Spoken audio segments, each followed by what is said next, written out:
I got to tell you a story. So, Musicians on Call. It's an organization I'm involved with, and it really is a fantastic organization. I still hear a microphone on. Oh, that's Orlando. Okay. We went up to Children's Hospital at Montifiore Hospital up in the Bronx yesterday. Yeah. Nick Fradiani, winner from American Idol, brought his guitar up and went bedside and played and performed, sang for these kids. Yeah. And it was just, you were just a natural. You're going to be a good dad one day. Aww. Yeah, well, my dad used to do that to me when I was little because he's a musician. He'd visit you in the hospital? Not in the hospital. he would visit me bedside at home and sing some songs for me. You know, and another thing we learned about you during Idol was your relationship with your father is so cool. Yeah. And he's a musician, and he's working his ass off still to this day. Yeah. He's got lots of gigs going on. Yeah, he used the Idol platform to get like 5 nights a week back in Connecticut. He plays more than me. I thought I was going to get a lot of gigs after I won, but I think he plays more. Is his name Nick Fradiani as well? Oh yeah. So, nice. So we see, coming soon to the Boom Boom Room in beautiful Upchuck, Connecticut, right. Nick Fradiani. And it was like, oh my God, the guy who won American Idol. I'll get messages from people and they're like, dude, you're playing, and they'll just name this like local bar that I used to play at. And I'm like, no, it's my dad. It's my dad. So Danielle and Froggy are at Universal Orlando Resort. We have a studio there, so they're there today. I know. They're lucky. Yeah. 85 degrees. Hello. Lucky. So we have Uncle Johnny cocktails Uncle coming. Johnny. Do you have that? I don't think so. No, we don't. Yeah. Uncle Johnny, can you I was so excited to meet Uncle Johnny. Uncle Johnny, Aww. use that microphone. Right. Find a microphone, Uncle Johnny. I got to get another thing over here. Uncle Johnny's old. You got to wait a minute. He's all mixed up over Oh, there. there I am. There you go. Hello, lady. Hello, lady. Uncle Johnny, I know you're making cocktails later, but we would love a nice bootlegger whiskey. Oh, little shot.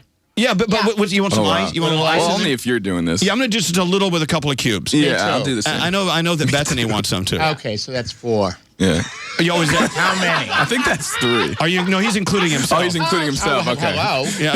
You're like, yeah. Do you want a cookie, by the way? Yeah, let's eat cookies and our whiskey. Let me go get it. This is insane. Insane cookies. from Elvis, the everybody Red- knows how in good shape you are now because when I went to get these for you, she was the person that works there knew that it was for you, and they're like, "Well, Elvis is on a diet. Never mind, he's eating it. He's happy." I'm not Okay. on a God, diet. so good. Screw that diet crap. Screw Yes, that. Danielle, you want a cookie? Can you shove a cookie through the microphone and just pour some alcohol? I'll open my mouth. You know what, Danielle? We cannot feel sorry for anyone who's at Universal Orlando Nope. Resort. I 85 degrees. know. That's a good point. I know. I'm not into asking personal questions, but I'm going to ask a little one. Okay. Do you use your fame to pick up chicks? Wait, Elvis, Scary's taking notes in the background. He's got a Scary, ways to do go. you? Does Scary? Yeah. Yes, he does. I have done that in the past. I've been known to do that. Yes. He did it 15 minutes ago. Yeah. Scary's afraid, and this is a quote, Scary's afraid when our radio show goes off the air, he will lose his popularity and not have access to women. Wow. And he uses the word popularity. No, Elvis, if you remember last week, Scary tried to convince us he could now score Debbie Thank you. Gibson because he Yeah. is more famous than she is. he thinks he has more Twitter followers than Debbie Gibson. He can now That's have how her. he goes. That's a bold statement. And Alanis Morissette. No, hold on. Everyone stop. The witness will answer the question. It's a fair question. Oh, yeah. I thought you were going to forget. Are you that I was- using your win at American Idol and your incredible ability at performing to pick up chicks? Have you used it? Like, do you think, I don't go around, trying to tell people about it, but We if don't it have to. comes up, what do you do? You did have a know? major network saying it for you. It helps. It helps, Have you ever used social media to move yourself forward with individuals out there? No. I don't do the social media. I won't DM. I don't get, what is the song called? Down in the DM?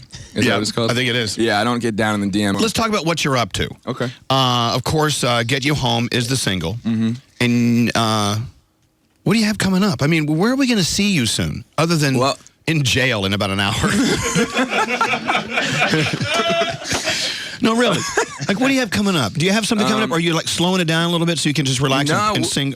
No, we're going to be, we're doing kind of radio promo for the single that just came out. So I'll be busy with that. And I just was on American Idol last week, went back and performed the single, which was fun. And I don't know. I think I'll be at the finale in like 2 more weeks. And so you have things going on. Yeah. I mean, if you need for me to, come up with stuff for you to do. No, I mean, if you guys want me to come in here, I'll just kind of like, guest host. But, and you're more than welcome. Guest co-host. We always have whiskey for you. But Nick, it's interesting how there are different types of performers. And to me, you seem like the type of performer, even though I'm sure you would love to sell out Carnegie Hall or Madison Square Garden, and you will. Mm-hmm. I also see you probably more comfortable in a nice, small venue, more intimate setting. I mean, Sometimes. Actually, I kind of like more people. To me, like that, just playing out there for like 5 people or 6 people is a little more nerve-wracking than, a couple thousand people. Right, 40,000 people. Like I was telling you yesterday when we were playing at the hospital, I was like really nervous, and it was like one just girl in her bed or something. Sometimes that could be more nerve-wracking than playing for thousands of people. And when you do that, the musicians on call visit. You walk into a room where there is a cool kid in bed, usually hooked up to monitors and whatever, and look like, some days they don't feel great, right. And that's to be expected. And a parent is usually with them, so happy that we came to see their kids. And then when you started playing, and I'll never forget this, you started playing your guitar, there was this one girl who didn't look like she's having a good day. Right. Really pretty girl. And once you started playing, you could see her face just kind of wake up a little bit, and then when you started singing, I watched her just come alive. Right. Like someone had watered a flower, and the flower just opened up. And no, yesterday was great. I mean, a lot of times you need something like that to kind of put things a little bit into perspective. Right. So I really enjoyed it yesterday. Do you ever get mad at anything? You just seem like a very even-keeled guy. No, I can get mad. Because you're Italian. I know you have that crazy, that fiery... hot blood. Yeah, that comes out. That really effed up, fiery, throwing sharp objects kind of thing. No, I don't get violent. I don't think. No. Well, guess what? The morning is early. That is true. All right, we got to play the song. I'm going to play it. Thank you so much for coming.